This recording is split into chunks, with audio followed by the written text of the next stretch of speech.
मैं अरविंद कुमार स्वागत करता हूं आपके अपने YouTube channel constitutional talks with Arvind Kumar. इस चैनल का उद्देश्य केवल इतना है कि भारतीय संविधान की जो कंसेप्ट वाली चीज़ें हैं वो आपको बताई जाएँ, क्योंकि किताबी फैक्ट तो किताबों में बहुत मिला है और आपको यूट्यूब पर या अन्य जगह भी मिल जाता है। तो कंसेप्ट वाली जब चीज़ें हम बात करेंगे तो वो कंपटीशन के लिहाज से तो महत्वपूर्ण होंगी ही, कंपटीशन के लिहाज से इतनी महत्वपूर्ण होंगी कि जब जटिल प्रश्न आ जाते हैं, तो अक्सर हमें ये नहीं पता चलता कि हम करें क्या? और दूसरा, जो व्यक्ति सामाजिक संगठन से जुड़े हुए हैं, जिनको अच्छे-अच्छे भाषण देने होते हैं, तो वो भी इन चीज़ों का सहारा ले सकते हैं। क्लियर है? सबसे पहला मैं प्रश्न आज का जो है, वो शुरुआत कर रहा हूँ। हम पढ़ते हैं भारत परिषद अधिनियम।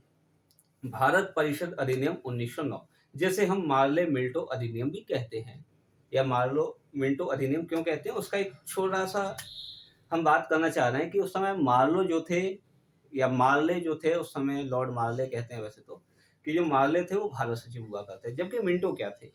मिंटो उस समय भारत के वायसराय थे। प्रश्न को पकड़ना, भारत के वायसराय थे। प्रश्न मेरा यही था कि भारत के वायसराय का ही शब्द क्यों बोला गया, भारत का गवर्नर जनरल क्यों नहीं बोला गया? अक्सर आपको अब आपका यहाँ होगा कि जब हम भारत शासन अधिनियम 1958 पढ़ेंगे, तो भारत शासन 1958 में दिया हुआ है कि गवर्नर जनरल के पद को समाप्त करके और वायसराय का पद इजाद किया गया, बनाया गया। तो ध्यान रखना साथियों, ये बात पूरी तरह गलत है। क्यों गलत है? उसका एक टेक्निकल रीज़न ये है कि जो भारत का गवर्नर जनरल जो पद था, जिसको 1958 द्वारा समाप्त नहीं किया गया था, बल्कि उसका नाम बदला गया था। नाम क्या किया गया था? नाम किया गया था वायसराय। और वायसराय और भारत का गवर्नर जनरल, व्यक्ति एक ही है, पद अलग-अलग है। क्लियर है? ऐसा क्यों हुआ? क्योंकि जो अंग्रेज उस समय जो भारत था, वो हम देखेंगे कि भारत 2 तरह से हुआ करता था। एक तो वो जहाँ अंग्रेज शासन करते थे, उसे हम ब्रिटिश भारत या अंग्रेज भारत कह सकते हैं। दूसरा वो जहाँ पर राजा, महाराजा, रजवाड़े अपना शासन करते थे, उसे हम देशी भारत कह सकते हैं। तो हुआ कुछ यूँ था, भारत शासन अधिनियम 1958 के तहत, कि जहाँ अंग्रेज भारत था, उसे के लिए तो हमने भारत का गवर्नर जनरल ही पद रहने दिया। जहाँ देशी भारत था, जहाँ राजा महाराजाओं का शासन था, उसे वहाँ के लिए हमने वायसराय का पद बनाया। क्लियर है?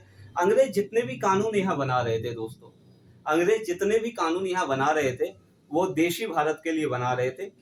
क्लियर है? इस बात को ध्यान रखना। तो जब भारत परिषद अधिनियम 1909 आया, वो किसके लिए आया था? अंग्रेज भारत के लिए या देशी भारत के लिए? वो आया हुआ था देशी भारत के लिए। तो वहाँ शब्द क्या यूज़ करेंगे? भारत का वायसराय। क्लियर है? इसलिए अक्सर वहाँ ये बोला जाता है कि भारत परिषद अधिनियम जो 1909 था, उसे हम मार्ले मिंटो सुधार अधिनियम भी कहते हैं। यहाँ मार्ले जो थे, वो भारत सचिव थे, जबकि जो मिंटो थे ना, मिंटो क्या थे? भारत के वायसराय या भारत का गवर्नर जनरल, वो दोनों ही थे। क्यों थे? क्योंकि जब वो अंग्रेज भारत के लिए काम कर रहे होते थे, तो गवर्नर जनरल की भूमिका में रहते थे। जब देशी भारत के लिए कार्य कर रहे थे, तब वो किसकी भूमिका में रहते थे? वायसराय। क्लियर है? ये कांसेप्ट आपको समझ में आया होगा। इसी तरह के यूनिक कांसेप्ट के लिए बने रहिए मेरे साथ। धन्यवाद।